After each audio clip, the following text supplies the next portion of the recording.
సంబంధించి పోలీసులు ఎటువంటి వార్తను కూడా బయటపెట్టని పరిస్థితి కనిపిస్తుందని చెప్పొచ్చు. కానీ ఒక గంట క్రితమే పోలీసులు ములుగుకి వెళ్ళి శ్వేతాని వాళ్ళ కుటుంబ సభ్యుల్ని కూడా తీసుకొచ్చే ప్రయత్నం చేశారని చెప్పొచ్చు. మనం ఇప్పుడు పోలీస్ స్టేషన్ దగ్గరే ఉన్నాం. మరి ఇందాకనే లోపలికి 2 వ్యాన్లు వెళ్ళాయి. మరి దాంట్లో ఉన్నది ఎవరు ఏంటనే విషయాలు కూడా పోలీసులు లైట్స్ ఆఫ్ చేసి మరి లోపలికి తీసుకొని వెళ్ళడం జరిగింది. మరి అసలు ఏం జరిగింది ఏంటి అనేది ఇక్కడ ప్రవీణ్కి సంబంధించిన కుటుంబ సభ్యులు మనతో పాటు ఉన్నారు. ఒకసారి వారితో మాట్లాడి మరిన్ని వివరాలు కూడా తెలుసుకుందాం.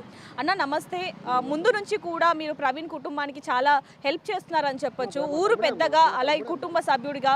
మరి ఇందాక అసలు ఏం జరిగిందన్న? పొద్దున్న నుంచి పోలీసు తిరుగుతున్నాము, 3 టీములు తిరుగుతున్నాము అని చెప్పారు.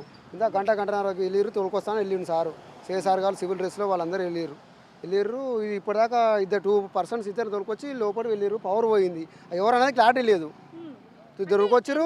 అంటే అన్న ఎంత మందిని తీసుకొచ్చారు అసలు? ఎందుకంటే పవర్ పోయి కూడా ఒక పావు గంట పైనే అవుతుంది. ఇద్దరు తీసుకొచ్చారు. మళ్ళీ వెళ్ళింది సార్, మళ్ళీ వెళ్ళిండు సార్ వెళ్ళిండు. పొద్దు నుంచి కూడా అన్న నిన్నటి నుంచి కూడా ఈ ఇష్యూ కొనసాగుతూనే ఉందని చెప్పొచ్చు. కానీ ఇప్పటి వరకు కూడా పోలీసులు దీనికి సంబంధించి ఎటువంటి వివరణ కూడా ఇవ్వట్లేదు. అసలు ఎందుకని పోలీసులు పట్టించుకుంటున్నారా ఈ కేసుని? ఇప్పటిదాకా అయితే 3 టీంలు ప్రయత్నిస్తున్నామని చెప్పారు. ప్రయత్నిస్తున్నామని చెప్తున్నాం, పోతాం. మేము కూడా తిరుగుతున్నాము. మీరు అందరూ ఇట్లా చేస్తే మా పని చేయకుండా చేస్తున్నారు, మీరు పక్కకి వెళ్ళండి, మేము 1 అవర్లో తీసుకొస్తాం, మా పని మేము చేసుకుంటాము, మీరు మా పని చేయనిస్తలేరు అని సిఎస్ఆర్ గారు అన్నారు. అంటే మేము 1 గంట సేపు బయట కోసం తీసుకొస్తామని వెళ్ళిండు సార్ వెళ్ళిండు. ఇద్దరు 2 పర్సన్ అయితే తీసుకొచ్చారు. ఇందాక చీకట్లో ఎవరైనా క్లారిటీ తెలియదు. ఇద్దరు తీసుకొచ్చి పైకి పోయారు. ఇద్దరు పవర్ పోయింది, మళ్ళీ సార్ లేరు. మేము ఇందాకే ఇక్కడనే గంట సేపు బయటకు వెళ్ళండి తోలుకొస్తామని చెప్పారు. మేము ఇంత గంటన్నర అయిపోయింది మేము బయటకు వచ్చి. ఇప్పుడు కరెంట్ తీసేసి ఇద్దరైతే వెళ్ళిరు, మరి మీదికి తీసుకువెళ్ళి నన్ను. మేము ఇక్కడ సైడ్ ఉన్నాం, వాళ్ళు అక్కడ సైడ్కి తీసుకుపోయారు. ఇక వాళ్ళు ఎవరిని తీసుకొచ్చినా మాకైతే తెలియదు.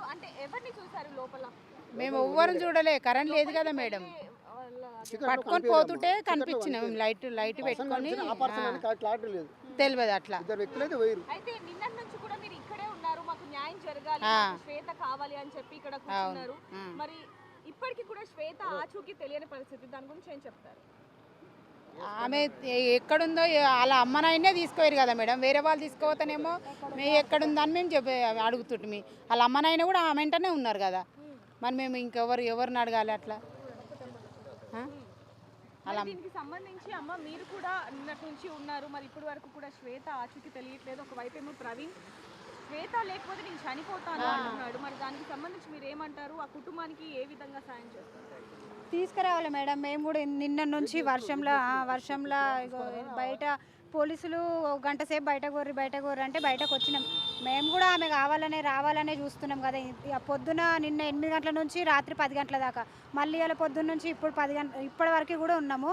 ఇంకా ఉండాలంటే కూడా ఉంటాం ఆమె వస్తుంది అంటే. కాకపోతే క్లారిటీ ఇస్తలేరు, వస్తుందని అని అంటున్నారు.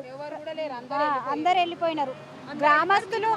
గ్రామస్తులు ఎంతసేపు ఉండాలో అంతసేపు ఉంటారు. వాళ్ళు కూడా ఉండాలంటే వాళ్ళకు కూడా ఓపిక ఉండదు కాబట్టి ఇంకా వస్తలేరని వాళ్ళు వెళ్ళిపోయినారు. అయితే తీసుకురావాలని కోరుకుంటున్నాము. ప్రవీణ్ ఆమె లేకపోతే నేనైతే చచ్చిపోతా, ఆమె కావాలని అంటున్నాడు. మీరే న్యాయం చేయాలి, మీరే కొంచెం మాకు సపోర్ట్ చేసి. ఇంకా అదే భయం అవుతుంది, ఎలా ఉంటాడో అన్ని టెన్షన్ చూస్తుంటే. ఇప్పుడు ఆమెను తీసుకొని నుంచి ఆడ అన్నం లేదు, నీళ్ళు లేవు, ఏం తాగుతలేడు, తింటలేడు. ఆడు ఎట్లుంటాడో ఏమో ఇప్పుడు. సో చూడొచ్చు ప్రవీణ్ మాత్రం ఎలా ఉన్నాడు ఏంటి అనేది కూడా తెలియని పరిస్థితి. ఎందుకంటే ఒకవైపు తను ప్రేమించి పెళ్లి చేసుకున్న శ్వేత ఇప్పుడు వరకు ఎలా ఉంది ఏంటి, అసలు బ్రతికే ఉందా? ఇందాక మనకి లైవ్లో కూడా చెప్పినప్పుడు ప్రవీణ్ ఒకటే చెప్పాడు, తను బ్రతికి ఉందా లేదా అనే విషయాలు కూడా మాకు తెలియదు అంటూ కూడా తను చెప్పడం జరిగింది. మరి అక్కడ శ్వేత పరిస్థితి ఎలా ఉందో తెలియని అయోమయంలో అయితే ప్రవీణ్ ఉన్నాడని చెప్పొచ్చు. ఆయన కుటుంబ సభ్యులు కూడా అదే విధంగా ఉన్నారు. మరి దీనికి సంబంధించి పోలీసులు కూడా ఈ కేసుని దర్యాప్తు కొనసాగిస్తున్నారని చెప్పొచ్చు. అసలు ఏం జరిగింది ఏంటనే కోణంలో కూడా పోలీసులు దర్యాప్తు చేపడుతున్నారు. ముఖ్యంగా నేను ఏదైతే సీసీటీవీ ఫుటేజ్లో ఎవరెవరైతే శ్వేత కుటుంబ సభ్యులు ఉన్నారో వాళ్ళందరినీ కూడా ఒక్కొక్కరిగా అయితే తీసుకొని వస్తూ ఇంట్రోగేషన్ అయితే చేస్తున్నారని చెప్పొచ్చు. మనకి మధ్యాహ్నం కూడా శ్వేత అత్తగారు అంటే ప్రవీణ్ గారి తల్లి కూడా మనకి చెప్పడం జరిగింది. దానికి సంబంధించి కూడా పూర్తి వివరాలు కూడా మనం బిగ్ టీవీ ఎక్స్క్లూజివ్లో అయితే చూసామని చెప్పొచ్చు. మరి దీనికి సంబంధించి పోలీసులు ఎటువంటి విచారణ చేస్తున్నారు ఏంటి, కానీ శ్వేతకి సంబంధించి మాత్రం ఎటువంటి విషయాన్ని కూడా బయట పెట్టట్లేదని చెప్పొచ్చు. మరిన్ని వార్తల కోసం చూస్తూనే ఉండండి బిగ్ టీవీ. కెమెరామ్యాన్ నరసింహతో రిపోర్టర్ దేవిక, హైదరాబాద్.